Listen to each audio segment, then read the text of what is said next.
This Film is Lit, the podcast where we finally settle the score on one simple question. Is the book really better than the movie? I'm Brian, and I have a film degree, so I watch the movie, but don't read the book. And I'm Katie.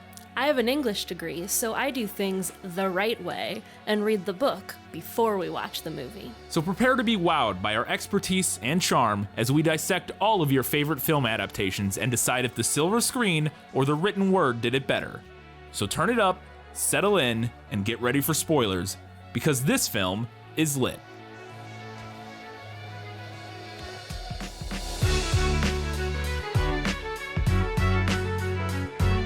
If only I had a child as white as snow, lips as red as blood, hair as black as a raven's wing, and all with the strength of that rose. It's Snow White and the Huntsman, and this film is lit.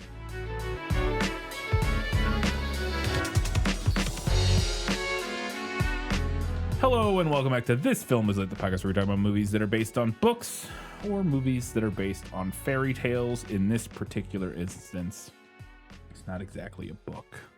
Not exactly, no. Wouldn't be completely accurate to say it's a book, but it is a story, and this movie is ostensibly based on it. We're going to get to lots of different segments. No Guess Who this week, but we have everything else. Oh, we don't have Lost in Adaptation either. No, we don't have a Lost in Adaptation. Whatever. I don't know. Who cares what segments we have? You'll see when we get there. We're going to start like we always do. If you have not read or watched Snow White and the Huntsman, we're going to give you a brief summary right now. Let me explain. No, there is too much. Let me sum up. This summary is sourced from Wikipedia, and we will talk about it more later, but I think it's not right. I think they just made stuff up. At least one thing. We'll get to that later, but boy, I was like, what? While admiring a bright red rose blooming during a white winter, Queen Eleanor of Tabor pricks her finger on its thorn. 3 drops of blood fall into the snow, and she wishes for a daughter with skin as white as snow, lips as red as blood, hair as black as a raven's wing, and a heart as strong as the rose. Hey, that's the intro quote.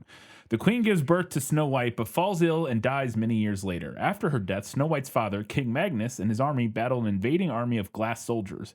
King Magnus finds a prisoner called Ravenna, becomes enchanted with her beauty, and marries her the next day. Ravenna is in fact a powerful sorceress who used the false glass army to charm her way into the kingdom. On their wedding night, she confesses that there was a king much like Magnus that used her, hurt her, and then discarded her. She kills him before taking over the kingdom. Snow White's childhood friend William and his father Duke Hammond escape but are unable to rescue her, and she is locked away in a tower for years. Ravenna does not know why she allowed Snow White to live, but has a feeling about her. Tabor and its people deteriorate under Queen Ravenna's rule. She periodically drains the youth from the kingdom's young women in order to maintain a spell cast over her as a child by her mother, which allows Ravenna to keep her youthful beauty. When Snow White comes of age, Ravenna learns from her magic mirror that Snow White is destined to destroy her unless she consumes the girl's heart, which will make her immortal. Ravenna sends her brother Finn to bring her the princess, but Snow White escapes into the dark forest where Ravenna has no power. The queen makes a bargain with Eric the Huntsman, a widower and drunkard, to capture her, promising to bring his wife back to life in exchange. However, when Finn reveals that Ravenna does not actually have the power to revive the dead, the Huntsman helps Snow White escape. The Duke and William learn that Snow White is alive, so William leaves the castle to find her, joining Finn's group as a bowman. Snow White saves the huntsman's life by charming a troll that attacks them. They make their way to a fishing village populated by women who have disfigured themselves to make themselves useless to Ravenna. The huntsman learns Snow White's true identity and leaves her in the care of the women. He quickly returns, however, when he sees the village being burned down by Finn's men. Snow White and the huntsman evade them and meet a band of 8 dwarves. The blind dwarf Muir perceives that Snow White is the only person who can end Ravenna's reign. As they travel through a fairy sanctuary, they are attacked by Finn and his men. A battle ensues during which Finn, his men, and one of the dwarves are killed. William joins the group on their journey to Hammond's castle. Notice it says one of the dwarves because it doesn't even care enough to mention what dwarf, because I could not tell you his name. Gus? I think it was Gus. Yeah, we'll get to that. William joins the group on their journey to Hammond's castle. Ravenna disguises herself as William and tempts Snow White into eating a poisoned apple before fleeing. William kisses Snow White, though nothing happens. A single tear is shed from her eye, supposedly, according to this, which I did not see, even though I was looking for it while watching the movie. But sure, I'll believe it. Snow White's body is taken to Hammond's castle. The huntsman professes his regret for being unable to save her, as her heart and strength remind him of his wife, Sarah. He kisses her, yet does not notice a second tear fall from her eyes, as 2 kisses of true love break the spell. Citation needed. Snow White awakens and rallies the Duke's army to mount a siege against Ravenna. The dwarves infiltrate the castle through the sewers and open the gates, allowing the army inside. Snow White and Ravenna fight. When Ravenna is about to kill her, Snow White uses a move the huntsman taught her and stabs her to death in the heart. I would also argue calling it a move is maybe a bit much. She just stabs her with a knife she was holding, Yeah. but whatever. The kingdom once again enjoys peace as Snow White is crowned the new Queen of Tabor. That is the summary of the film. Boy, I got a lot of questions. Let's get into them. And was that in the book? Gaston, may I have my book, please? How can you read this? There's no pictures. Well, some people use their imagination. It is revealed that Snow White is the daughter of Queen Eleanor. Was that her name? Yeah. Queen Eleanor. And I realized watching this movie that I remember literally nothing of the Disney film of Snow White or any other version for that matter. And so I have no idea if Snow White was a prince, like what her whole deal. I don't know the plot of Snow White other than the poison apple thing. I literally have no idea what happens. I just am aware there are dwarves in it and a poison apple, and she wakes up at some point. But I genuinely have no idea like what else is going on. So is Snow White the daughter of a queen? Is she a princess? Yeah, she is a princess. Okay. I would not have guessed that. In my head, Snow White is like lives in the woods. More like Cinderella. Yeah, or something. Yeah, I didn't. Yeah. She does live in the woods for a time. Fair. Yeah. So then we move forward a little bit. Snow White's mother dies, and the king goes to war, and they fight this giant weird glass magic army thing. And then after they finish defeating the army, they find a prison carriage with a single woman inside. Charlize Theron is locked inside, and the king just immediately falls for her. And the story says that they get married the next day. Yeah. And I wanted to know if that came from the book, and then also my subsequent follow-up question, or from the story. And my subsequent follow-up question is, does she then also like immediately kill him and take the throne? Because it's like literally immediate. Yeah, it's like their wedding Their night. wedding night, yeah. I think that we could call this building off of stuff that happens in the Grimm's version of the story. So I actually read 2 versions for this episode. I read Little Snow White, which is from their 1812 text, and Snow White from their 1857 text. They dropped the little for some reason, even though she remains little. More on that later. Okay. So, in the 1812 version, the evil queen is actually not a stepmother at all. It's her own mother, the same one who wishes for a beautiful child at the beginning. Maybe she wanted to be a boy mom and was not happy to have a daughter. It's interesting. Okay. But that is something that the Grimms themselves actually changed, because the 1857 edition of the story does specify that Snow White's mother died shortly after she was born and that her father remarried a year later. So in some of them, it's just her actual mother who becomes evil or is evil or whatever, and like becomes jealous of her daughter's beauty. Okay. And then in other ones later, it's a stepmother. Okay. Yeah. And I think that's a fine and understandable change. I don't know why it was made. It's possible the story just mutated and borrowed from other well-known stories like Cinderella, or maybe the Grimms decided it didn't make sense for the mother to wish for a very specific-looking child, only to then turn on her for looking a very specific way. I do think that in the right hands, there could be something interesting to explore there if it was like her actual mother. Oh, absolutely. Yeah, there's definitely a Reddit / raised by narcissists story there. Yeah, like, for sure. You could do something with that. Neither of these texts mentions the king after the first paragraph. Oh, okay. I don't know where he is or what he's doing for any of this story, but apparently he just doesn't care that his wife wants to kill his daughter and eat her organs. Fair. I So the honestly movie like kills him off. typical father figure Right. for a fairy tale. Yeah. Yeah, the movie just kills him. Yeah. And I guess they just decided they don't need to explain how she explained away that the king just died. Like, she just has a violent. I guess I don't understand I don't understand a lot about this movie. Spoilers, I think this movie kind of sucked. I liked a lot. I wanted to like it like a lot. Like, I went in wanting to like this movie, and I just broadly thought it kind of like the script is kind of ass. Or at least as presented, the script, like as shown in the film, it felt like just a mess, and just like lots of issues we'll get into. But oh boy, what was my point? But like one of the things that I thought didn't make sense was like, so she just stabs the king in the chest with a knife after poisoning him or sucking some of his essence out or something. Yeah, I don't know exactly. It implies that she like poisons him somehow or something. And then just stabs him in the chest, and then her army like she raises the gates, I guess, or whatever, and lets all of her people in. So I guess she needed to be able to do that. But yeah, she just just violently takes the throne, like through force. Yes. So I don't even necessarily understand the purpose of the marriage.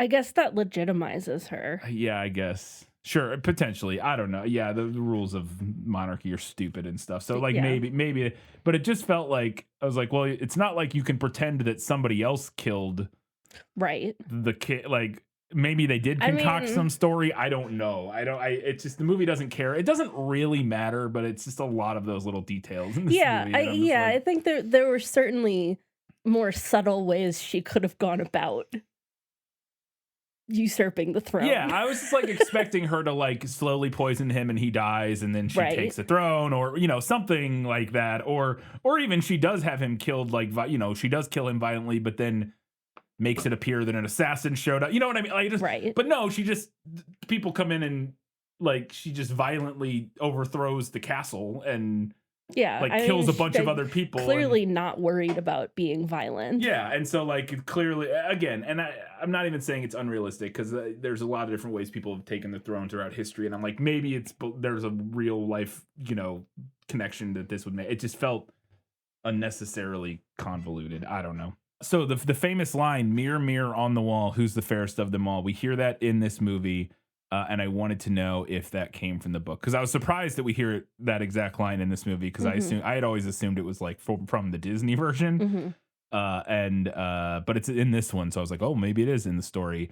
And then also the design of the mirror in this movie, I wanted to know if that felt like it was inspired by the book, if there's any description of said mirror, because it was definitely a more unique version of a mirror in this, as opposed to in a lot of film versions of it, you will see it's like what we would it's like a very ornate kind of mirror, like traditional mirror, whereas in this it is like a large circular polished piece of gold or bronze or something that honestly reminds me a little bit of the I don't know if it was meant to be that, but because it was way too big, so it wouldn't be, but the shield that what's his name uses to, or at least he does this in the movie. Maybe this isn't from the traditional story.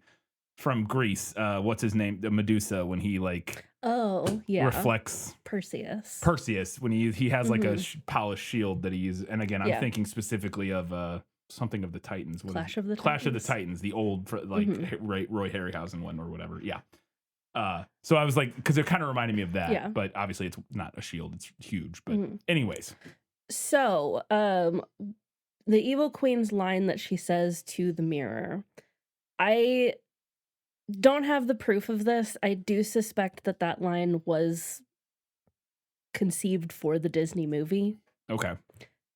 It's slightly different in Grimm's text. In the 1812 edition, she says, "Mirror, mirror on the wall, who in this land is fairest of all?"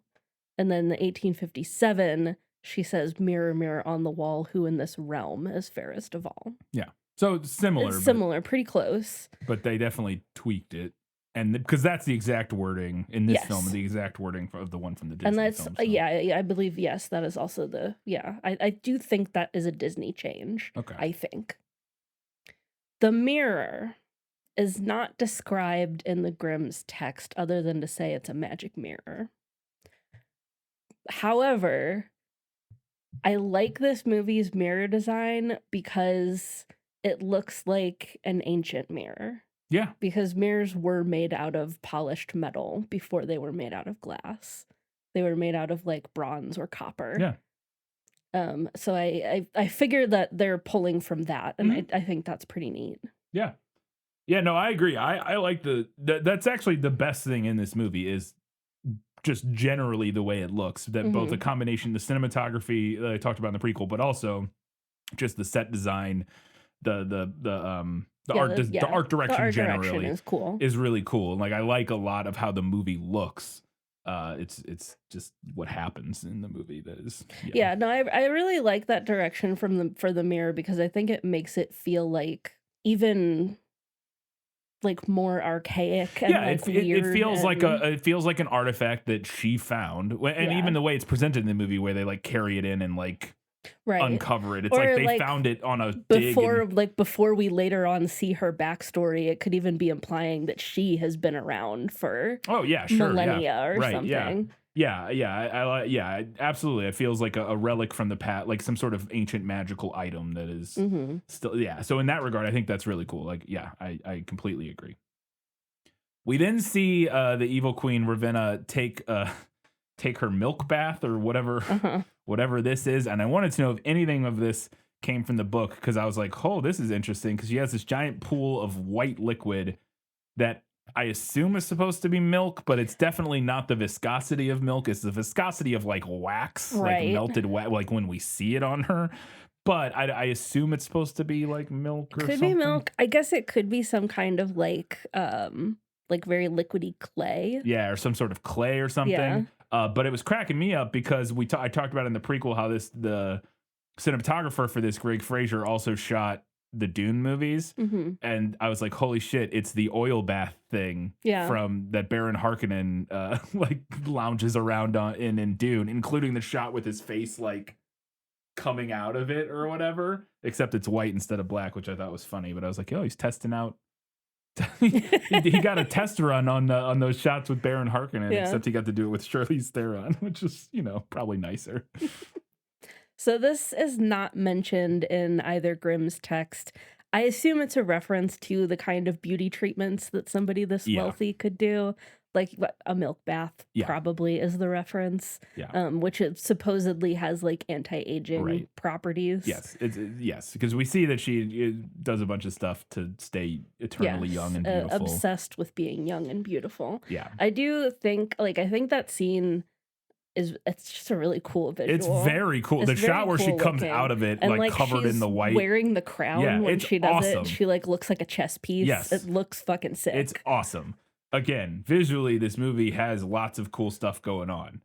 But and that in particular was probably the best visual in the whole movie. It's just like, wow, that's super gnarly and cool. But we then see the queen confront a couple of people who've been brought in. They were captured. They were, I think, the Duke's men, and they're basically kind of part of an uprising to like overthrow the queen or whatever. And one of them, they bring him before the queen so she can like pass judgment on them or whatever. And while they're in front of her, one of the guys is able to grab a knife and stabs the queen in the stomach with it. And it just does not affect her at all. Yeah. And we find out that she's essentially just like invincible. And I wanted to know if that element came from the book. Like, is she magically invincible to like swords and stuff? There is no indication in the book that she is invincible in any way. We know that she does like some level of magic because she's able to concoct these like poison items to kill Snow White.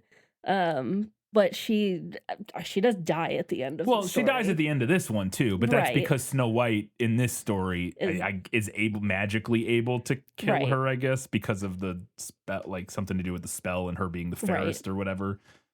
But yes, apparently, unless you're the hottest bitch in all the land, you cannot kill the queen, because that is apparently what the prophecy is here, right? That is why. It seems Do like I misunderstand yeah. it? That is because Snow White is so fine, she is able to stab the queen and murder her.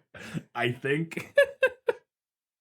Speaking of the kind of beauty stuff that she does, we also see that the evil queen can absorb the life essence of younger women in order to keep herself young. Like, she starts to age, and then she brings in like a girl from the town or whatever, and like sucks all the life force out of her, and she ends up all old and shriveled, and Charlize Theron gets young again. And I wanted to know if any of that came from the book.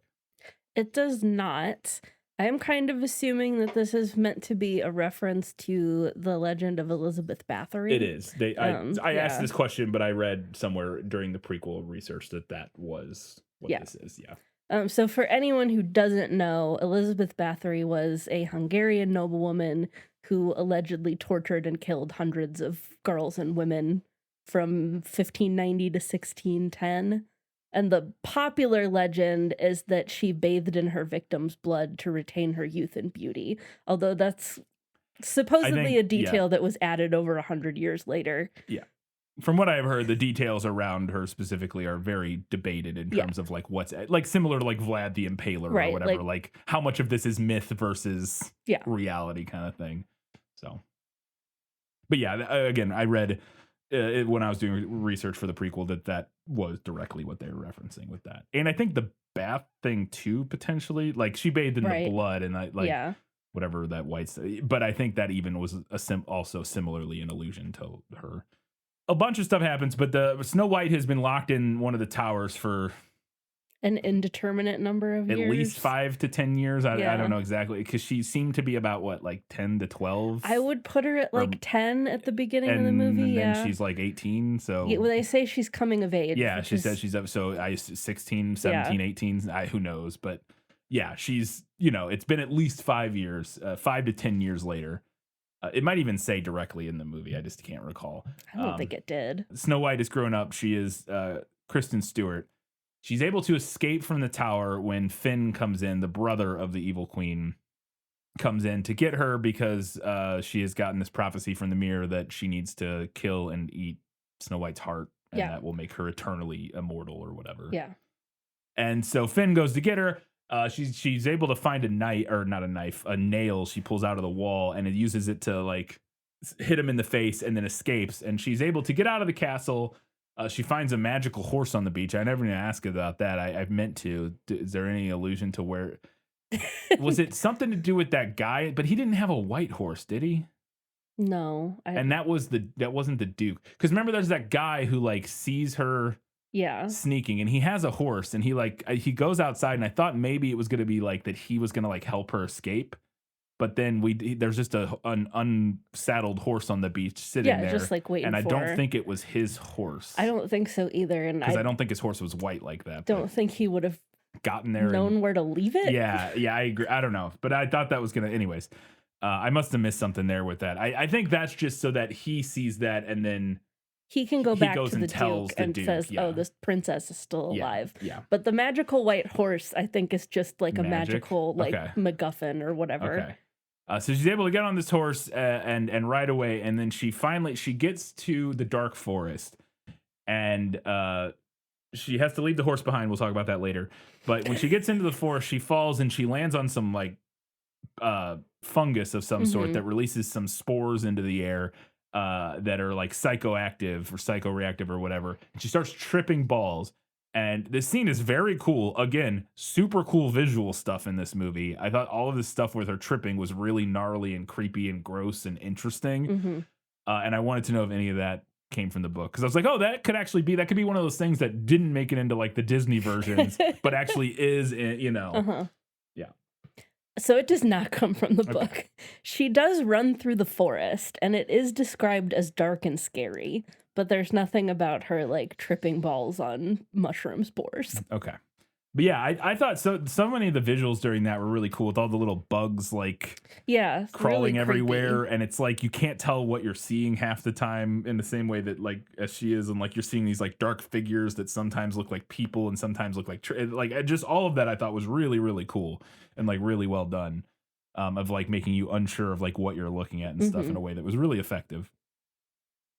So now they aren't able to follow her through the woods because they are the dark forest. And the queen can't go get her because she says she has no power in the dark forest. Does that come from is that anything in the book? I was wondering, I was like, why? What does that mean? You don't have any power in the dark forest? The only thing I could think is that because there's no life there, that she can't like pull, that she can't like use absorb the energy to like do her. That would be my guess because the forest is like dead or whatever. Right. Maybe. But they don't say that. She just says, I have no power in the dark forest. And I'm like, seems like if anywhere the evil queen would have power would be the dark forest, but I guess not. So she has to recruit a huntsman to track her down. And this is where Thor shows up. Chris Hemsworth plays the huntsman. And he's a local drunkard whose wife died a while ago. We'll find out a little bit. He hasn't been the same since. He hasn't been the same since. We'll learn a little bit more about that later about his wife. But he knows the dark forest, and so she recruits him to track him down, and he doesn't want to do this initially. He's like, why should I? And she basically says, hey, I'm magic, I can do whatever I want, I can bring back your dead wife. And he's like, well, okay then, if that's the case, I will do it. And I wanted to know if that came from the story. The huntsman is a character in the Grimm story. I knew that, but the queen tells him to take Snow White into the woods, kill her, and bring back her lungs and liver. So Snow White doesn't escape. She has Snow White. And then she says, take her in the woods and kill her. Okay. But the huntsman cannot bring himself to do this. Okay. So he lets Snow White run away, and then he takes back the lungs and liver of a boar instead to trick the queen. There's no mention of the huntsman having a wife, but he also vanishes from the text after the scene where he lets Snow White go. Okay. So we don't know what happened to him. I would presume he probably gets put to death by the queen. You would think once she figures out that Snow White's actually still alive. Yeah. Or maybe, maybe he lasted long enough for Snow White to prevail, right? Like, because doesn't the queen gets overthrown at the end, right? Yeah, kinda. So maybe, who knows? But yeah. Well, that brings me to my next question is, does the huntsman immediately turn on the queen and help Snow White? Because that was funny in the movie, is that he goes into the woods to find her, finds her, and then immediately Finn, the brother shows up and is like, you fucking idiot. She can't bring your dead wife back, you stupid man. And I'm like, he's stupid? Why are you telling him this? And immediately it's like, oh, well, in that case, fuck you then, and lets her escape.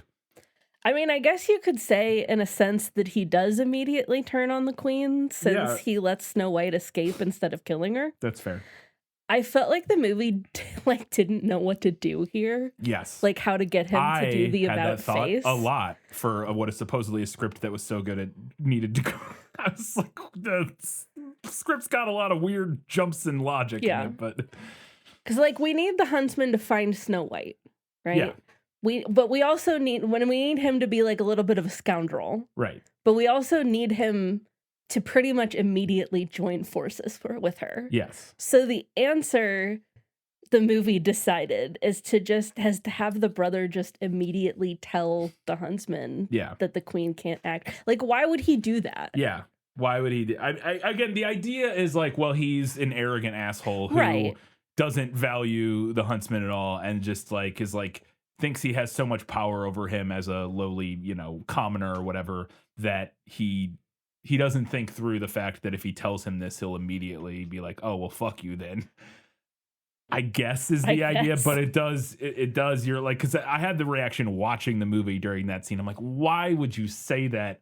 Yeah. You're in the dark forest still. Yeah. Like, it's one thing, like, what would have made more sense is, like, they start heading back to town. Right. And as they're, like, traveling and he's, like, chit-chatting, once they're out of the dark forest and he feels like he feels like he's got it in the bag. He's got it in the bag. Now he's going to gloat. He's going to gloat, and he ends up and is like, and then he says something like that. And then he helps her escape in that moment or something, but yeah, we're short. Maybe in the original version of the script, that is what happened. Maybe. And then things got shortcutted. Because that is my other thing. I don't want to see a longer version of this movie, but I do feel like a lot of it, it felt like a lot of the script got cut to make things fit into like a close to 2 hour movie Whereas I bet the original version of the script was like a 3-hour script or something, Mhm. because that's what it feels like to me, especially towards like just with how quickly characters get introduced and then like we're supposed to care about. You know what I mean? Like it just Right. feels like we have so little time to do anything. It almost feels like this must have been a longer script at one point that got hacked down to make it a reasonable runtime or something. I don't know. Does Snow White have the soothe beast ability? Because they get attacked in the dark woods as the Huntsman and Snow White are making their way through the dark forest. They get attacked by a troll, Mhm. giant ass troll, and it kicks the Huntsman's ass. But right as it's about to kill him, Snow White runs out and she uses her force powers like Anakin to soothe the beast. And it's like, oh, okay, never mind. And then it just leaves. And I wanted to know if there's any element of that comes from the story. I actually think there is a textual basis for this. In the 1857 version, as she's fleeing through the woods, the text states, "Wild beasts darted by her at times, but they did not harm her." Okay. So Okay.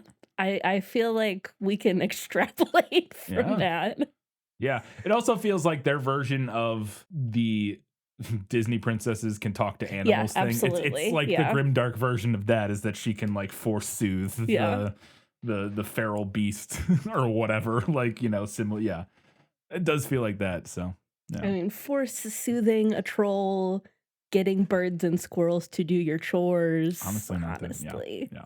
He then takes her to this fishing village that is populated exclusively by women, because all of the men are either at war or have been killed or whatever.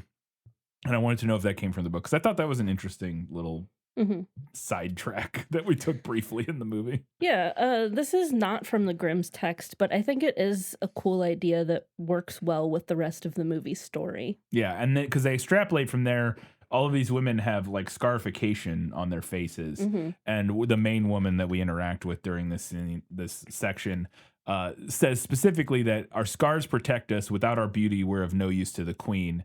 And so there's this idea that these women are scarring themselves so that the queen won't consume them for their beauty. And I Right. wanted to know if anything like that, any of this element came from the book. Another cool idea, also not from the book. I will say that when I read the Wikipedia summary, I was expecting a little bit more disfigurement. All things considered, I thought they were still really pretty. I mean, yes. It's pretty like light scarification. Yeah, I don't know. I don't know. It's a cool idea. I guess the idea is just any sort of imperfections the queen Right. won't. Like, that's the idea. It's whatever. Yeah. So the dwarves then show up. We're like an hour into the movie, Yeah. and the dwarves, This movie surprise. This movie could have eliminated the dwarves altogether. It probably should have, Yeah. actually, or used them, or it could have done a lot of things. But the dwarves show up, and I wanted to know if they are in the story. I assume they are, but I don't actually know that for sure. Mhm. That could just be like an early edition in the Disney version or whatever.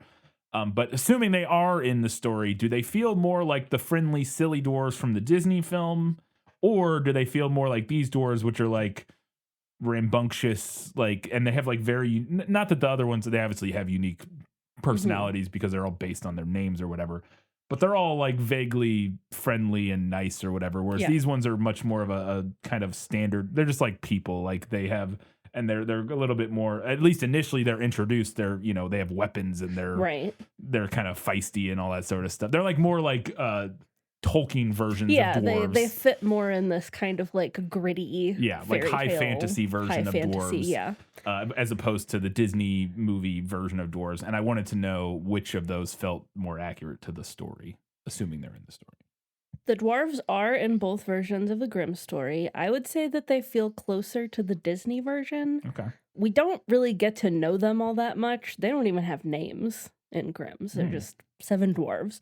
But they immediately let Snow White move in with them, and then they have to keep reminding her not to talk to strangers, and saving her when her stepmother tries to kill her multiple times. Okay. So does she just go live in the I don't understand what. She gets away from it's the huntsman takes her out, Yeah. and then she runs away, Yeah. and she runs through the woods until she finds the dwarves' cottage. Okay. And then we have a little like kind of Goldilocks-esque scene where she goes inside and she eats some of their food and then like tries all of their beds until she finds one that she likes. Okay. And then the dwarves show back up and are like, someone's been eating my food and sleeping in my bed. Yeah. And then they see her there and they're like, wow, she's really pretty. And then they let her stay in their house and like do their housework. Fair enough. All right. So then they venture forth. The dwarves join up with them because Bob Hoskins, the blind old dwarf, is like she's the chosen one. Like literally says like she's the one.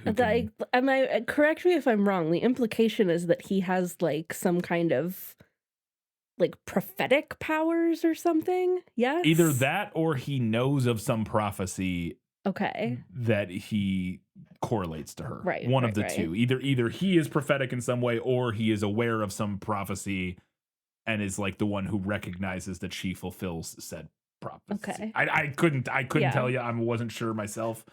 But we find out that he was blind when they met, and then like being around her like cures his blindness. Oh. And he mentions and then he mentions like other people like, oh, haven't you noticed that like your ailments aren't as you don't notice them anymore? I remember that. I totally missed the part where his blindness. To be fair, I don't think I would have noticed that had I not read it in the Wikipedia summary, which again, maybe it's lying, but so many details like that in this movie. When I was reading the Wikipedia article, I was like, we watch the same movie? Not so many, but there's a handful of those where I'm just like, I don't think that was actually alluded to in the movie, but I feel like whoever did the Wikipedia summary extrapolated some things. I do think there is a scene where you see his eyes are like clouded when they first meet, and then later on they are not, and like it's implied. Like there's definitely an implication that he is able to see again. And again, he then has that whole speech about how like everybody's like, haven't you guys noticed that like your injuries don't hurt as much or whatever, like whatever. It's somehow implying that she is like, just being around her, like she has an aura. Yeah. Which again, I guess is the idea of why if the queen eats her heart or whatever, she'll be immortal or something, if she has some sort of magical essence or whatever. Right. So they need to take them to the Duke's castle. They need to get her to the Duke's castle so that she can meet up with them, rally the people or whatever. And they journey through this fairyland area, like where the fairies live in the woods, because they're running away from the bad guys. And we see this. The most important thing that I need to ask is if any tiny horrifying fairy people burst out of any bird chests in the book, because that happens in the movie. I was not expecting it, and I was ill prepared. I know, we both had the same reaction. We were watching it and we both went, ugh! Yeah. She's like looking at these birds, and then just these little people crawl out of their chests, and you're like, what? And I guess they're the fairies or whatever. Yeah, I guess. There are not any magical creatures in the book. So no.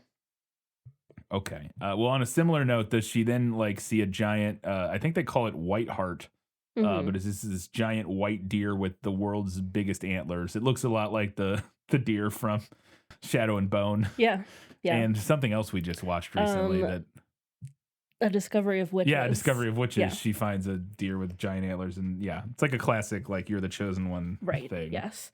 This is not in the Grimm's text, but white deer and stags in particular, and hart, H-A-R-T, is like an archaic term for a stag. They are a pretty common symbol in European folklore, usually associated with purity. And or seen as messengers from like fairy realms. So the movie seems to be playing with that. Yeah, no, absolutely. Yeah, it's fine. Yeah, it's a total, it works. And then like she goes up and like communes with it briefly, and then it gets shot with an arrow, because it's the exact same thing that happens in Shadow and Bone, actually, like literally. Wonder if Leigh Bardugo was watching. But I don't know when she wrote those books. I think they would have been out by this, or she at least would have been right. Anyways, doesn't matter. Then one of the dwarves dies. Which one? Gus, I think. And my note here is I want to care about this, but honestly, I just haven't had enough time to get to know these characters, and so I don't care. But does one of the dwarves die in the story? Because we had 8 initially in the movie, and Right. then we end up with 7. I guess. I think. I'm pretty sure. No, none of the dwarves die, and I completely agree with you. The dwarves I came into this story way too late for me to feel the way that the movie No, wants yeah. me to feel about this. Just And I'm gonna stand by my statement that I think this movie could have nixed the dwarves entirely. yeah. I think it Like could have I know I know they're like an important part of the lore of the story, but like I think we could have just gotten rid of them. I don't think you need to even get rid of. You could have gotten rid of them if you want to do them. That's fine, but I think the thing you couldn't do was introduce them an hour into the movie, and then an hour and 20 minutes into the movie, kill one of them and expect us to care when we've spent like 30 seconds with them and don't really even know. You know what I mean? Like it has no weight, and you're just like, okay, sure. Like, it did nothing for me, which was disappointing. So then they fall asleep in the woods. They're either close, I think, to the castle at this point. Snow White wakes up the next morning while everybody else is still asleep and just wanders around in the woods. And then William walks up and is like, "Hey, blah blah," says some stuff about their past or whatever, and then gives her an apple, and she takes a bite out of it, and surprise, it's a hairy, gross apple. It's the poison apple, and William was in fact the evil queen, shape shifting to appear as William. And I wanted to know if that came from the book, if the queen shapeshifts into Prince William in order to trick Snow White into eating. I say Prince William. He's not. He's whatever the son of a duke is, Baron or something. I don't know. Whatever. Yeah, a future duke. Whatever. Yeah. And so surprised it's her. I wanted to know if that came from the book or the story. No. The Wicked Queen does disguise herself to get Snow White the poison apple, but she disguises herself as an old peddler woman. Okay. I think I remember that from the Disney one. Yeah. Well, in the Disney movie, she disguises herself as a horrifying old peddler woman. It's like I remember who's like clearly evil. Yes, like you made yourself look more evil to give her this poison apple, but apparently it works. Yeah. I don't have big feelings about this change. I think it makes sense in the context of the film. Yeah. Like it's fine. It's fine. I was a little surprised and I would have to go back and watch it again. Like I would have to pay closer attention to some of the details, but this is one of those movies that's frustrating because talking about it, I don't know how much of it is just messy ass storytelling and like a bad script versus like I missed detail. You know what I mean? Like I could also imagine that I think missed it's a messy script. I think it's mostly that, but I also want to leave open that there are some detail. I always want to leave open. There's some details that I just may have missed while taking notes or whatever.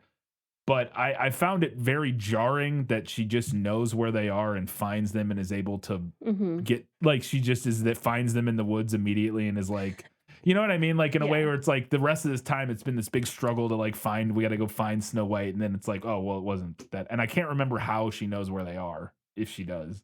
Yeah, I think we're, as the audience, probably meant to do some conclusive leaping there. Yeah, and that's where stuff like that, like moments like that, and like especially the whole end of this movie, honestly just most of the movie, the pacing so many times felt like there was just stuff missing. Like I felt like there's like a scene missing or something that would lead to like, but they also want the surprise reveal, and whereas if we set up her going there, then it's more obvious, you know what I mean? Like then the twist of it being of William being her is less twisty. So I don't know. It's fine. We also get throughout the course of the movie this backstory explained that when Ravenna was young, her village was like attacked, and her mom cast a spell on her that can only be undone by the fairest blood.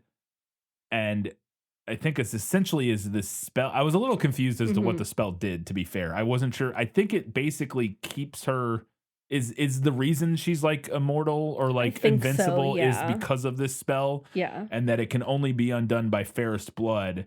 And that's part of the reason why she uses the mirror to find the fairest of them all and sucks their essence out so that she's always the fairest, so that she cannot be defeated, I think is the idea. And so that's also the reason that Snow White, who is the fairest of them all, is able to kill her, I think. Mhm. I think. Anyways, does any of that backstory with that spell come from the story? No. Okay. It is obvious in the text that the queen practices witchcraft to like some extent, Yeah. but we don't ever learn her backstory. Okay. And honestly, I think the movie would have been fine without the backstory. I would agree, or just needed more of it. It's one of the two. You needed more backstory. You either need more backstory or you need to just let the source of her power be like nebulous, doesn't matter. Yeah. Yeah. I don't know. Yeah. It just didn't do much for me. And it's fine. Like, I think it like, as setting up the whole idea of like how Snow White kills her and stuff. It's just. But we also, we set that up with the magic mirror. Yeah, the mirror already says that. Which I think makes more sense as like, oh, we have this like powerful magical artifact that gives you a prophecy. Yeah. Like that to me works. And then so that's the reason she's looking for Snow White, and that's and then I don't know. It didn't do a lot for me. But it is part of what the movie, when the movie is trying to be its most interesting in terms of dealing with some of like kind of the feminist discourse around like this story or whatever, like that, like I feel like this is part of that, which is like this whole idea of her mom like trying to protect her from like men and stuff like that. And because she casts this spell right before like their village gets like raided by an army or whatever.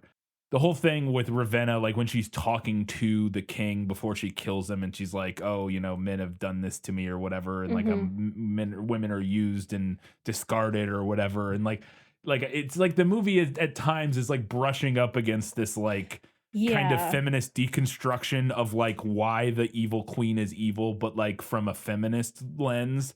But it doesn't do enough of it to really mean anything. Yeah, it's an interesting idea. Yeah.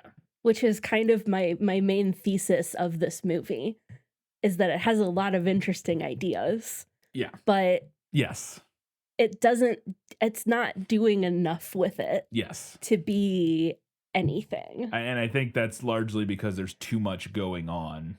Yeah. Which probably, to your point, had they just cut some of the subplots, right? The dwarves or the you know, whatever, that you could have spent more time. And I even think that you could still do a kind of feminist deconstruction with the evil queen without having to have like a convoluted backstory. Yeah, just have it be about like vanity and like jealousy and like women tearing down other women and women enforcing patriarchy through the like beauty idea standards and stuff like that. Like it's all there. Which is the actual correct way to deconstruct Snow White, in my opinion. Yeah. Like, but it's very. This is what happens when a man tries to deconstruct. Well, it's very 2010s. Yeah. It's very like that. I guess would be considered like third wave feminism. It's very much like in that oeuvre. Yeah. Is Snow White saved by the power of polyamory? I joke, but I also don't, because boy, this is a question I have. According to Wikipedia, so after she eats the apple, she falls asleep. She seems to die. Yeah. William is there sobbing, and he kisses her, and nothing happens. Right. Nothing happens. They take her to the castle, to the Duke's castle or whatever, lay her in state or whatever at the Duke's castle, and then the Huntsman is there drunkenly hanging out. And then he gives this big spiel about how she reminds him of his dead wife and about how their like strength and beauty and all that sort of stuff. And then he kisses her, and then she wakes up. And the Wikipedia summary, as I read earlier, specifically says he kisses her, yet does not notice a second tear fall from her eyes as 2 kisses of true love break the spell. I read that after watching that scene and then waited the rest of the movie. Nowhere at any point at any time does the movie ever, unless I completely blacked out, allude to the fact that it took 2 kisses or what. I think this Wikipedia summary is just making that up. I don't know why she woke up or what it was about the only thing I can think that they're going for, but again, the movie does a horrible job explaining this because it never even attempts to, is that Prince, because this feels like the very 2010s feminist deconstruction of this story. In the traditional story, Prince William, her childhood love or whatever, who she hasn't seen in this movie at least, she hasn't seen in a decade or something. They don't really even know each other. They were friends as children, but like they're destined to be together or whatever because of like that's how the story works. Yes. And so he kisses her, and that's true love's kiss, and that's what wakes her up in the Disney version, right? Yeah. Ostensibly. Okay. So I think this one goes, but that's bullshit. That's some like outdated bullshit where like your destined true love, who you don't really even know that much, comes and gives true love's kiss. Like, why is that true love's kiss? And goes, actually, we'll have that, but it doesn't do anything. What actually does something is this other guy who she actually has a relationship with and has spent time with. The problem in this movie, though, is that they haven't really spent much time together and don't really have anything resembling a relationship. So it's also not true love's kiss, unless you interpret the scene as that was the true love's kiss wasn't him kissing Snow White. It was the Huntsman's kiss for his dead wife. Honestly, that would be my preferred way to interpret it. It's the only way it makes any sense. It is the only way that it makes any sense. Yeah, if you interpret it as like his love for his wife in that kiss, in like, that like moment, the purity of it is what breaks this spell. And almost like because he says a line like, the last thing he says to her is something like, "You'll see her in heaven," basically, or whatever. Like he's like, "Hey, say hi to my wife for me when you get to heaven." And so almost like that kiss is for his wife, right? Which but the movie never. You have to really like. The movie does not care to explain the mechanics of this at all. At all. And again, so you have people on Wikipedia just making shit up. What do you mean it's two of? No, it's not. I mean, maybe, but that's not.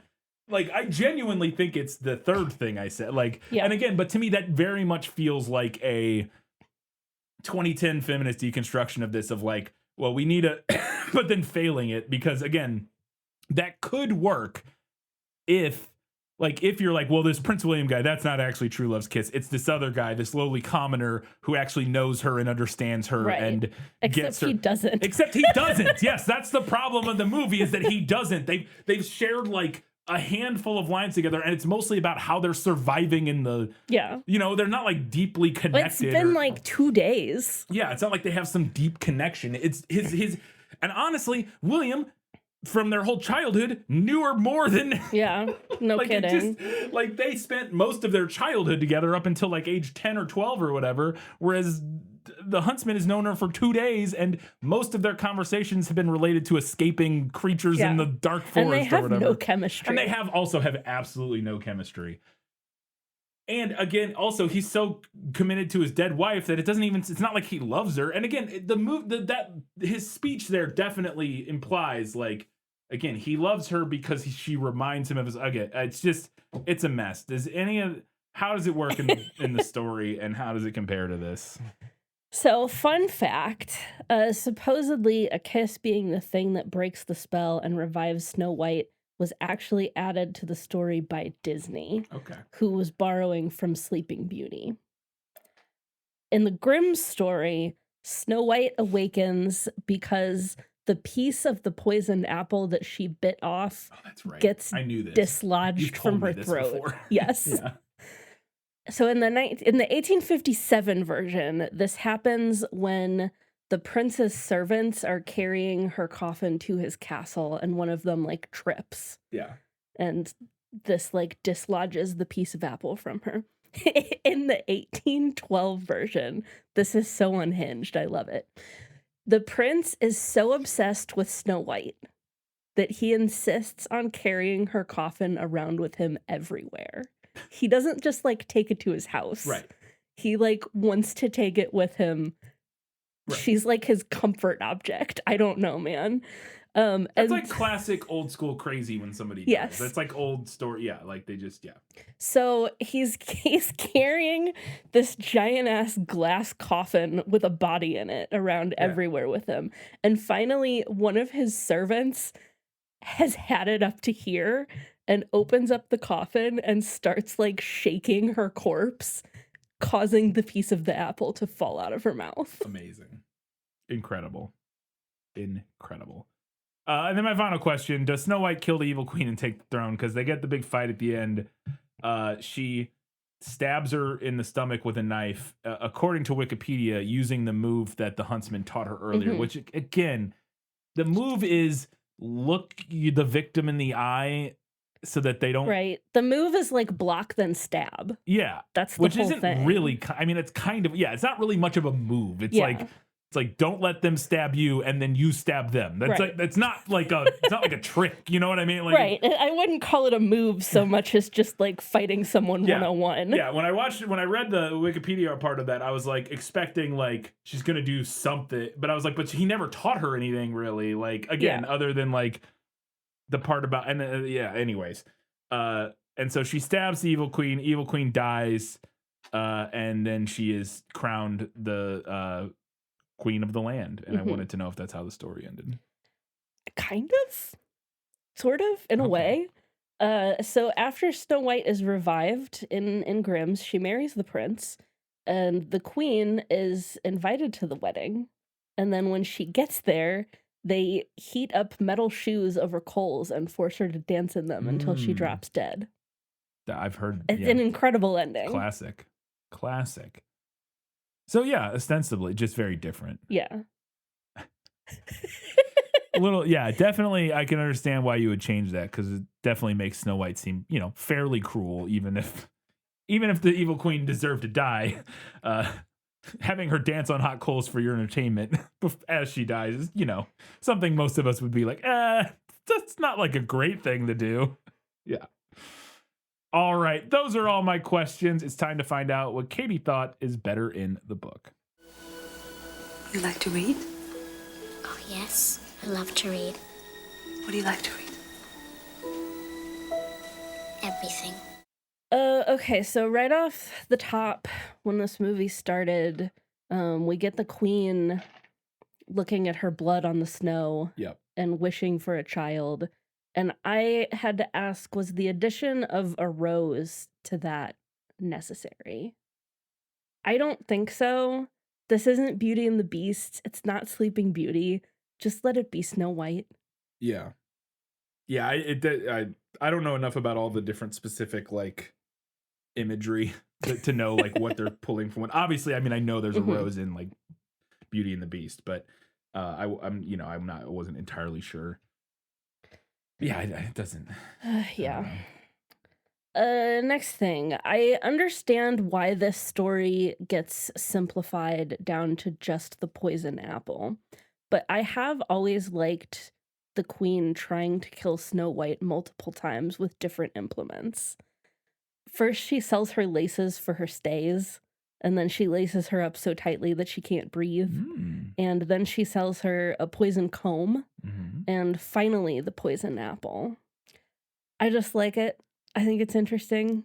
3. It's a Rule of nice. threes, It's yeah. a nice fairy tale kind of a number. Mm-hmm. Speaking of the poison apple, another detail that always gets left out of adaptations is that the queen only poisons half of the apple. And then when Snow White tries to be like, no, I'm not going to take that apple from you because you could be trying to kill me, the queen is like, no. Look, I'll eat half of it. Mm. And then she eats the unpoisoned half. There you go. I think that's a fun detail. She's got an assassin's teapot. Yeah. That's awesome. I also like the piece of poisoned apple falling out of Snow White's mouth. I don't need this to be Sleeping Beauty. Yeah. Like, let it be Snow White. And I think that a servant accidentally knocking a piece of apple out of her mouth is so much weirder and more interesting. Yeah. Also, we already discussed that the movie just wildly underdeveloped exactly what was going on there. Absurd. I don't know why why adaptations claiming to be gritty and dark don't utilize the iron shoes. I'm going to be real with you. that's an insane ending to the story, and nobody has the balls to do it. Well, and you could definitely, I think, as you described, you can't do that in this movie, but you could do a version of it with, especially when in a version that has magic, you could do a thing where you could do an allusion to it where, like, when Snow White defeats her, she does something that causes, like, especially in this one, because we like that black magic glass stuff that she uses throughout the movie. You could do a thing in this one where, like, Snow White does something that causes her magic to, like, maybe she uses the magic mirror or something. Maybe that's a little on the nose, but, like, something that causes her magic to, like, rebound on her, and she ends up, like, shackling herself in, like, metal boots that, or you know what I mean? You could do an allusion to it that isn't directly, oh, and then the protagonist of our story tortures a woman to death. Yeah. Look, I'm just saying nobody's gonna, like, you can't legitimately tell me that this story as written would make sense and make for a good ending if our protagonist, who is otherwise presented as a morally upstanding person, tortures a person to death at the end of the movie. Not again, it's one thing if it's like it happens and she doesn't stop it or like whatever, but like, haha, you're here, I'm torturing you to death for our entertainment. That's not. Well, no, I guess not. I just think that it's interesting and nobody has the balls to do it. Yeah. I mean, you're not wrong. You're not wrong there. The only fairy tale media that I know of off the top of my head that utilizes this element in any way is the 10th Kingdom. I don't remember enough about that to remember what happens in it. I'll take your word for it. My last note in this, I had issues with this movie. A lot of them boil down to how atrocious the pacing was. Yeah. Yes. Because the pacing, like, there are some parts of this movie, like the whole, like, setup, like all the prologue stuff Goes on forever. Forever. And then, which was fine. Like, I thought it was fine. like, but yeah. But then, like, Snow White and the Huntsman are supposed to have this, like, really great relationship, and it's just, like, all crushed into yeah. And they just don't have enough, which is weird because they meet fairly early in the movie. Yeah. But it just feels like they don't spend that much time the movie developing their relationship. No, the move, they needed, like, a quiet moment where it's just them. Yeah. And they have a couple, but they're mostly not, like, again, the one is the one where he teaches her the quote unquote move about, like, he's like, oh, do you know how to fight? Do you know how to use a knife or whatever? And then, like, he briefly kind of, like, gives her a tip about, like, how to stab. Right. And that's, like, it. Basically. Well, yeah, because, like, when they go to that fishing village, he has a quiet moment, but it's with the lady at the fishing village. Yeah. And then the next time, the next quiet moment they have is with all of the dwarves. Yeah. No, I agree entirely. Yeah, it's just, we don't have enough time to develop any of the relationships that really matter. Yeah. With what the movie wants to do, which is the relationship between Snow White and the Huntsman. We don't have enough time. It doesn't really develop enough to really matter or to make me believe that he's, like, so destroyed at the end when she, you know what I mean? Or another thing is, like, some, like, it's a very expositional in the way that we just have to take his word.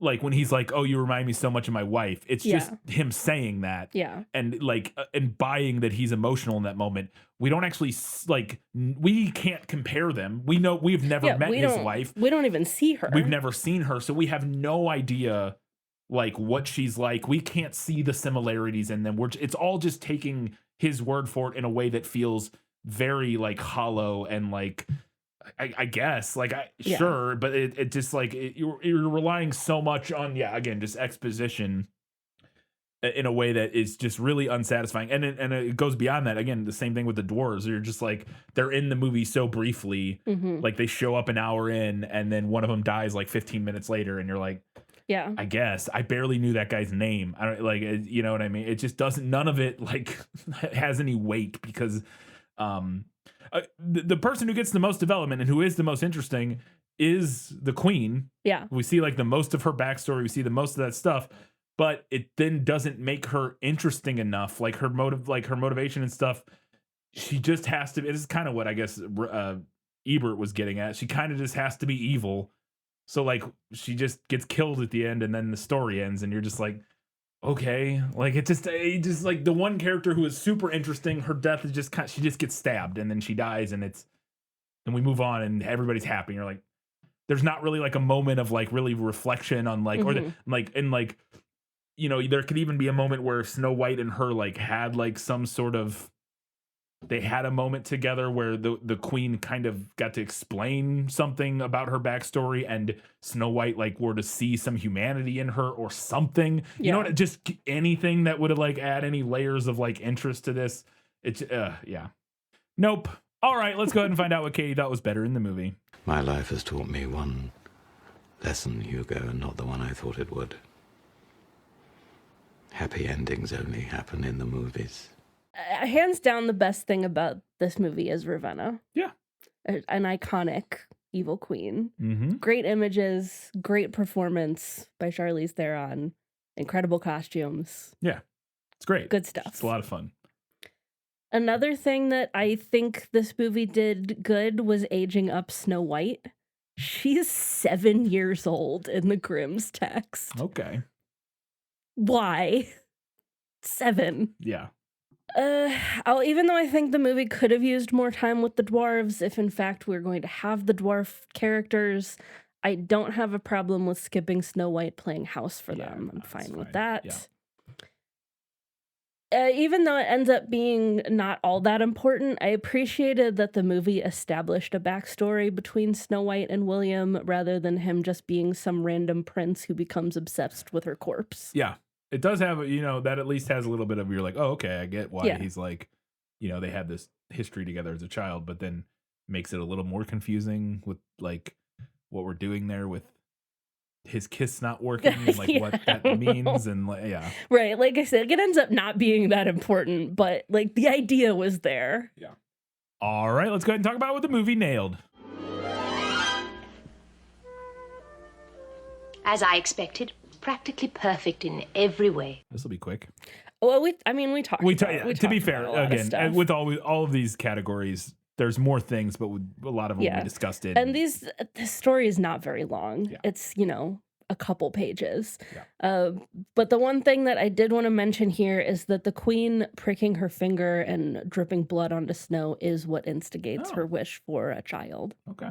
She's sewing. Yeah. In the text, not in the rose garden, but that is like the inciting incident. All right, we got a handful of odds and ends before we get to the final verdict.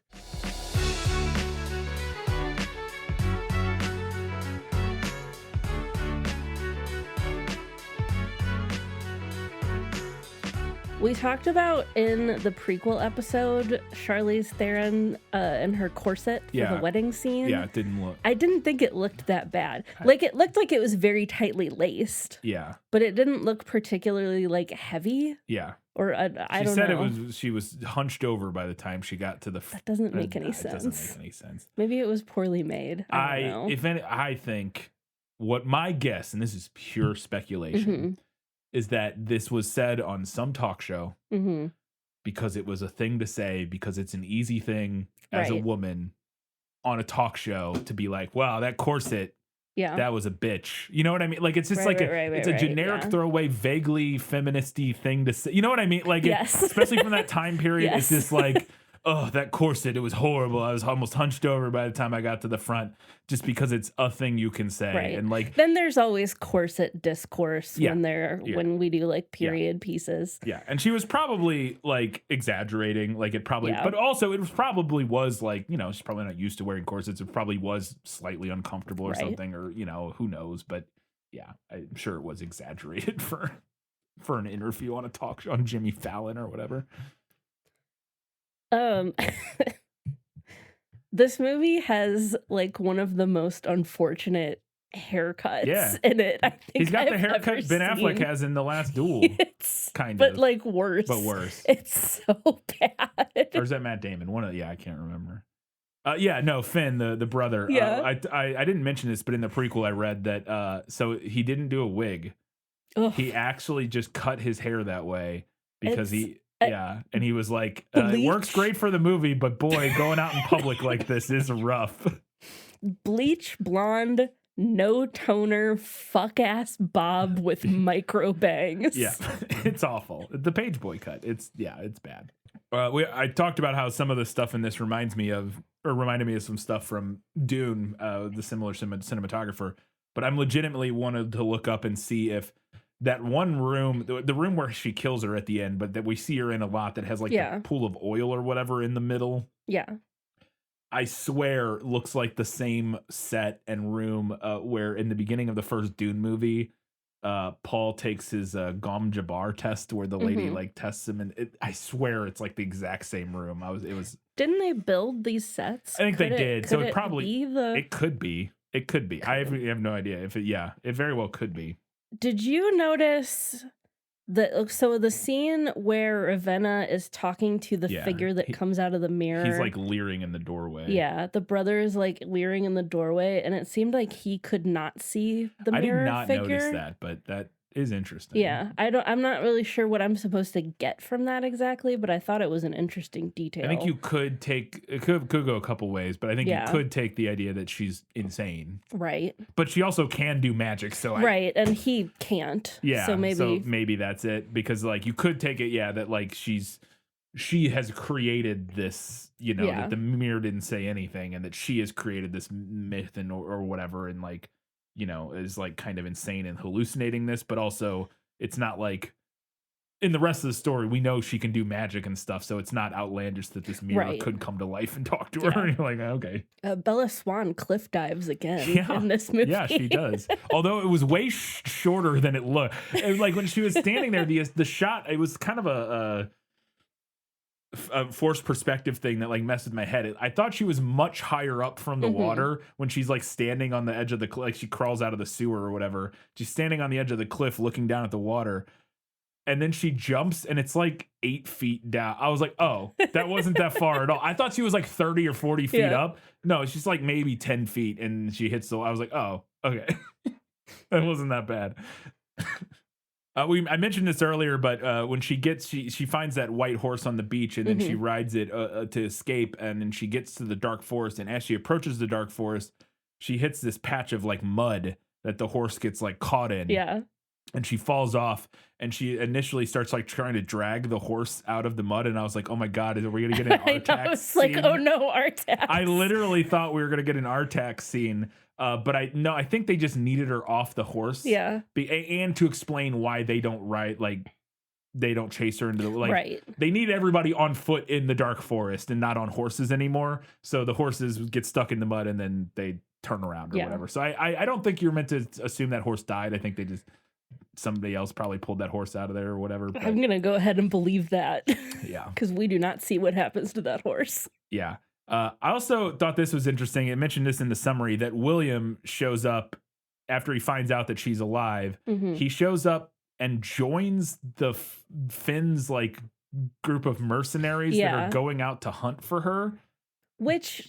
And I was like, I guess they don't know who he is, which I guess is true. Not. I guess you might not know. Yeah. I mean, there's, I guess, no reason that they would know who he is. I don't know about that, because he's the son of the Duke, who is the main person waging a war against the Queen, right? Yeah. You would think that maybe Finn would recognize the son. Maybe not. I don't know. Not. Again, it's obviously not in this universe. Clearly not. But I found that surprising that like nobody was like, hey, that's the Duke's. Again, I understand it's like, we don't have cell phones. Like, not everybody knows what everybody looks like, obviously. Right. But of all the people that you might know, I think the son of the Duke, who's like your main enemy in this war you're fighting, might be a guy that you would know. That you would like maybe know and recognize, but maybe not. I don't know. Not. Yeah. But he just joins up with them. I was like, oh, okay, well, that works. I also felt throughout the movie, and I don't know if you felt this way, I'm gonna get your opinion on it, that Kristen Stewart's makeup was just a bit overdone for like most of the movie. It felt a bit too glamorous. Maybe you're going to tell me it's not, and that's just what Kristen Stewart looks like. Maybe she's just that gorgeous. I don't know. Because I felt like some of her makeup throughout the movie felt a little too well done for the circumstances. I didn't think it was that bad. All right. I mean, I see what you're saying, and I don't disagree even, but I didn't think it was like bad enough that I was like, it was not notable to me. Interesting, because she really at times felt like they had like it almost was like I was watching like somebody had run like a glam bot like AI filter over her face in a way that didn't make any sense. I don't know. And not like awful, and not most of it, not like all the time. There were just a handful of scenes where like they've been running around the dark forest and I'm like, doesn't that make it just looks, I don't know, it just doesn't look right to me. But yeah. I mean, I could tell they had like overlined her lips.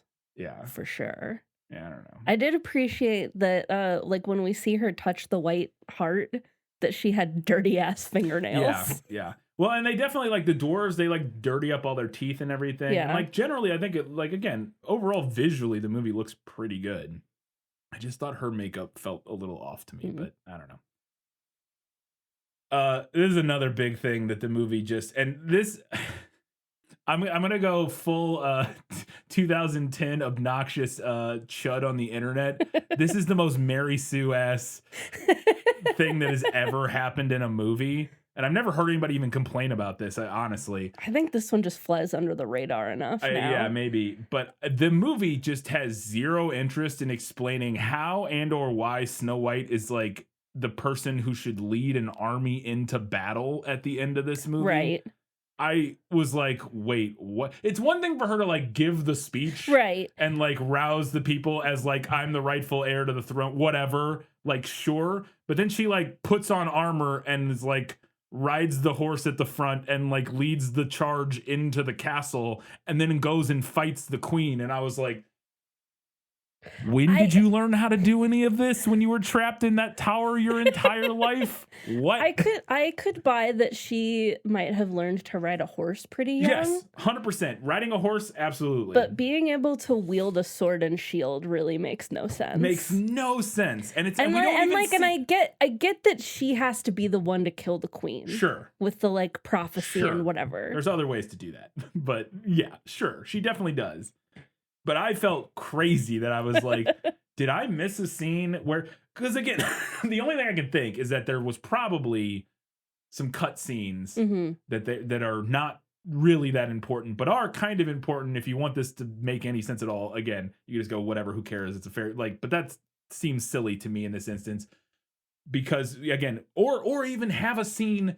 So what you could have done was you have a scene where you show the huntsman training her how to use a sword. So again, we get one scene where he's like, here's how you use a knife. That's it. We get 1 5-second. But there should have been like a little montage while they were traveling. With the dwarves are helping teach her. Yeah, where she learns how to do something. Yeah, exactly. All that sort of stuff. Or the other thing is when the early part when she's a child, show that she was a little bit of a tomboy, or that her dad was like training her how to fight because she's supposed to inherit the kingdom. Sure, something like that. Give us a little bit of that at the beginning, or like having her and William like dueling with each other instead of like climbing a tree. They've got like wooden swords. Yes, or and something. they're like, and she beats him because she's a quick learner. You know, anything like that. We get none of that, which felt crazy because it's so easy. Yeah, like that's what I'm saying. Just that scene with her and William, just have them dueling with wooden swords, and she's better than him when they're 12. Yeah. And we have a throwaway line about her could wants to make sure she can defend her. Whatever. No, there's none of that, and it's just like, oh, surprise, she's well, you could even like, do like if we're gonna do that at the beginning, you could have a line where her father's like, "You're gonna assume the throne." Yeah. And it's the job of a ruler to be at the front of the army. Yeah, exactly. Because he clearly believes that. Because we see him ride out at the exactly. Yeah. So then that explains at the end. We could even have a scene where she like has a little tête-à-tête with the Duke, where he's like, "No, I don't want you at the front of the army." And she's goes, like, "No, that's my place." Exactly. Yeah. Exactly. I'm the queen. I'm the rightful ruler, and blah blah blah. Yeah. Exactly. And it's just like the fact that none of that's there. And it's just like, oh, nope, she's just leading the charge in battle despite no evidence that she would be any good at any of that is crazy. You could even get away with it if she hadn't been trapped in a tower, if we just hadn't known what she was up to. Right. If she had disappeared for 5 to 10 years and then reappeared, you know what I mean? We could just assume that she did some, but she was trapped in a tower from like 12 to now. Like, it just doesn't make any sense. It's fine. It's whatever. That's my most chud opinion I'll ever voice is that's doesn't make any sense and is bad. I thought the black glass creatures at the end were pretty cool. I was kind of hoping that they were going to turn into the same glass soldiers from the beginning. Exact same thought. Because I thought that would have been cooler. And it makes no sense that they don't. Yeah. I thought the glass monster things were cool. And the only thing I could think is that they just wanted to do a different design because I thought it would be fun. But it makes so much more sense because that is some very effective, subtle storytelling that would make it clear, oh, she orchestrated this whole thing from the beginning, that whole army, which you can infer that. Like that's, I inferred that, but you could make it a little more clear and obvious without still directly saying it. You don't have to say anything, but just have them fighting the same knights from the beginning. Yeah, but no. Okay, sure. Great. Also, this movie has one of the most awkward ass final shots I've ever seen. Yeah. I think I know. I felt like the movie didn't know how it wanted to end. And as I thought more about it, I think the movie did know how it wanted to end, kind of, which is that it wanted to end on the focus of her. Again, this is the 2010 feminist version of it. The ending is her as the queen, not her with another man, not her with getting married. Not her with William, not her with the Huntsman. Yeah. She's the queen. She's the queen. The focus is on her. But the way it's done, I thought was really awkward, where we get this shot of her getting crowned, and then we see like Eric walk through the background and kind of give her like a nice. And then the camera cuts back and we hold on this wide shot of her way at the front, but you can't really even see her at this point. Like it's like all the whole hall or whatever. And then the camera just like slowly pulls back, and then the door's shut. And I guess they're going for kind of like a fairy tale, like like the door's closing, the curtain's closing, the book, whatever. But the way it holds on that shot, where you can't even really make out the main character because she's so far away from you know what I mean? Yeah, felt so crazy to me in comparison to something like, which I think is a very good version of this like feminist revision of a story, the ending of like Dune 2 Part 2. That story, the ending of Dune Part 2, because Dune Part 2 is very much a feminist reworking of. I don't remember the ending of Dune Part 2. That ends on Chani. The final shot of that movie is Chani's face. It's not Paul. It's not whatever. It is on Chani and her rage at what Paul has done and abandoning her and all this other stuff, centering her within this narrative. But it ends on a close up of her where we can like really see what she's feeling in this moment and then that's the final shot of the movie. And again, that is very much a feminist kind of deconstruction of what's going on with the whole story and between Paul and Chani in Dune, and centering her in the narrative as opposed to centering Paul in the narrative for that final shot, I think is really important and really cool. And I'm very excited to see where it goes in Dune Part 3. This movie, I think, is going for a similar idea of like we're centering the woman in this. This is a feminist deconstruction of this. But you can't even see the woman because she's so far away from the camera. She just gets lost in the crowd of everybody else up on the dais or whatever dais where they're doing that in a way that's just like, if you're going to do that, just end on a close up of her or whatever. I thought it was a very awkward final shot that I could kind of understand what they were going for, but was executed poorly. It was weird. Which was crazy considering generally visually it was the best thing the movie had going. So before we get to the final verdict, we wanted to do remind you that you could do us a favor by heading over to Facebook, Instagram, Threads, Blue Sky, Goodreads, any of those places. Interact. We'd love to hear what you have to say about Snow White and the Huntsman. Tell us we're wrong. I wanted to be wrong. Tell us why you love this movie. If you do, I don't know. Maybe you agree. Yeah, or tell us why you agree with us. Or tell us why you agree. Just give us your opinions. Maybe you have answers to some of our questions. Maybe we did miss something. Would love to know about it. Let us know on social media. You can also help us out by heading over to Apple Podcasts, Spotify, or wherever you listen to our show.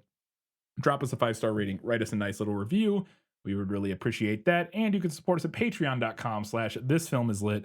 Get access to bonus content starting at the $5 a month level. We will be releasing, we got to do that ASAP, but we'll be releasing our bonus episode on Disney Snow White, which was the runner-up in our March Madness poll. The 1937 animated version. The 1937 and Disney Snow White, not the new one. So yeah, we'll be talking about that on the bonus episode. So look out for that here in the next week or so.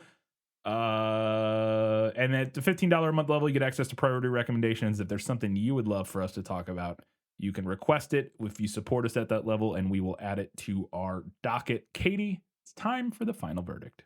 Sentence first, verdict after. That's stupid. I've said before on this show that each iteration of a fairy tale is reflective of the time and place it's told in, and that is certainly true of Snow White and the Huntsman. A gritty fairy tale with a girl boss princess is very 2010s. I can't hate it for that. Overall, I think it's a fairly fun ride. It's not amazing, but pretty fun. As a fairy tale, I wouldn't say that Snow White is a big favorite of mine, but I have long felt that the Grimm's version has so much potential. And I think that most adaptations, this one included, seem to largely ignore the weirdest, most unique things about it, like the piece of apple getting knocked out of Snow White's throat and the evil queen being forced to dance to death in hot metal shoes. Even the evil queen being Snow White's real mother in the 1812 version. In the right hands, that could be such an interesting theme to explore. As for this movie, I think that everything about it works really well on paper. A plot about Snow White reclaiming her throne from the evil queen is a cool idea that makes sense in the larger context of the fairy tale. Expanding the huntsman's character is a cool idea. Even a lot of the smaller details, like the women scarring themselves so the queen doesn't come after them, are cool ideas. But I fear that I like the ideas of this movie more than I like the execution. It's not that it's so terrible. It has some high points, most notably Charlize Theron's Queen Ravenna. But the pacing is so uneven, the characters and relationships are so underdeveloped, and the mechanics behind what brings Snow White back to life and some of the magical elements are so severely underexplained. I guess you could say that both the Brothers Grimm's Snow White and Snow White and the Huntsman have a lot of untapped potential. But this time, I think I have to go with the untapped potential of the Grimm's folktale. It's just too weird and too goth for me not to love it. I think that makes sense. And yeah, as much as I complained about the movie, I didn't hate watching it. It's a perfectly fine blockbuster movie. It's just not good. Like, it's just not like, it's just like, it's not, I wanted it to be a lot better. You genuinely have to turn your brain off and just be like, whatever, like just watching a fun, pretty like action adventure movie. But I think the biggest issue to me is that it seems to really lack the heart that would make it really work were it, anyways. All right, Katie, what's next? Up next, we are doing a Switch episode and you are reading, and we are going to be talking about Edge of Tomorrow, a 2014 film based on the novel All You Need Is Kill by Hiroshi Sakurazaka. Oh boy. Sakurazaka. Yes, that'll be our next episode. Should be a lot of fun. I haven't started the book yet, but I've seen the movie years ago. Interested to see what you think of it. I don't remember a lot about the movie. I don't think I know anything about this movie. Well, you'll learn a little bit. It's a very fun movie. I don't remember it being very deep or having a lot to say. I could be wrong about that, but I do remember it being a very fun action movie with Tom Cruise. All right. So, also known as Live Die Repeat on some, depending on. I think it released as Live Die Repeat and then got renamed to Edge of Tomorrow, or vice versa. I can't remember. But anyways, come back in 1 week's time, or 2 weeks' time, we'll be talking about Edge of Tomorrow. And in 1 week's time, we'll be hearing what you all have to say about Snow White and the Huntsman. Until that time, guys, gals, non-binary pals, and everybody else, keep reading books, keep watching movies, and keep being awesome.